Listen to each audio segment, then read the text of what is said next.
And I have just said to each other, how do we follow that? But a very, very warm welcome from me to this occasion to mark the close of the year, celebrating Manchester as European City of Science. Though, as I'll mention in a moment, we hope this is a beginning, not just an end. Firstly, just a few words about ESOF, because it was due to ESOF that we secured the designation of European City of Science.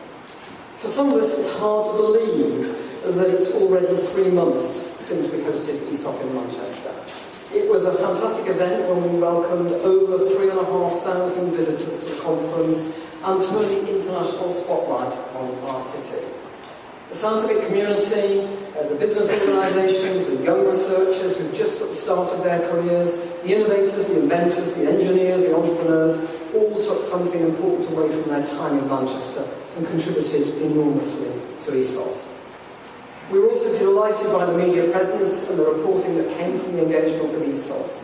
Manchester Science credentials were certainly recognised, and our reputation for the breadth of science and leading science research across the city was further enhanced. As was said on that film, I'm particularly delighted by the levels of collaboration that made ESOF such a success. Not least between the universities of the city, who work very closely together, between the museums, the galleries, Rothwell Bank, and so many supporters and volunteers.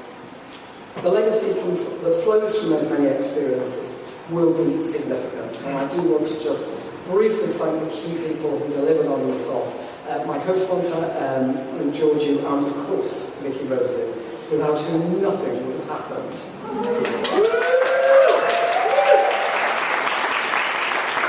So it was a month to the day that ESOF ran after the vote for the UK to leave the European referendum, and who knows what impact that will have. It made us very nervous, but actually it was a fantastic event to share experiences with fellow European scientists. And as we promised, we will still be very, very much a part of Europe and very much an international and welcoming city to people from wherever they come.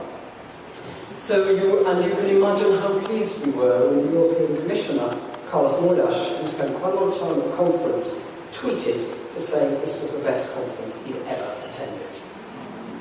So one of the most important aspects of European City of Science and all the activities that have taken place is the engagement with our local citizens, adults and children alike. They've experienced firsthand the vibrancy of science across the city. This has opened the doors for many to talk about science. Our open labs were hugely successful. Different departments in the universities got together to share their work, to demonstrate what's happening in the city, and to lay further foundations for communicating with the public. And I hope it's encouraged ever more of our colleagues to get involved in that communication in the future. A, because it's important, and B, just because it's fun. We're committed to build a legacy of both ESOF and the European City of Science and to sustain our Science City brand, which we know is highly deserved. The engagement between businesses, our research institutes, international foundations will build this brand and the opportunities that flow from it. The two films you saw highlighted how Science and the City Festival tackled important subjects that affect all of our lives: climate change, food production, air pollution, our health. We'll continue, I'm sure, to see these issues at the forefront of programming across all of our cultural and scientific organisations. What I'm sure we'll also endure are some of the fantastic events that celebrate science. The Great Science Share is a must. So too the growth in the Manchester Science Festival, which we've seen year on year, and of course the events at Rothwell Bank. The programme for the current festival, now in its 10th anniversary, testifies to its ever-growing strength. And I am indeed assured that what was often referred to as the Glastonbury of Science, at the Blue Dot Festival, will return next summer, and we have the money to go with it.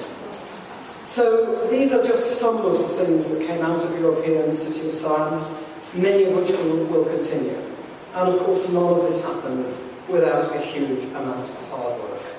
And I particularly want to thank two people of those very many, and that is Annie Keane, who is the director of the European City of Science and Science and the City Festival, and her team, and all the steering committee, chaired by Sally MacDonald, for a hugely successful year. Thank you to them, and thank you so much to all of you. Let's make it happen again in the future.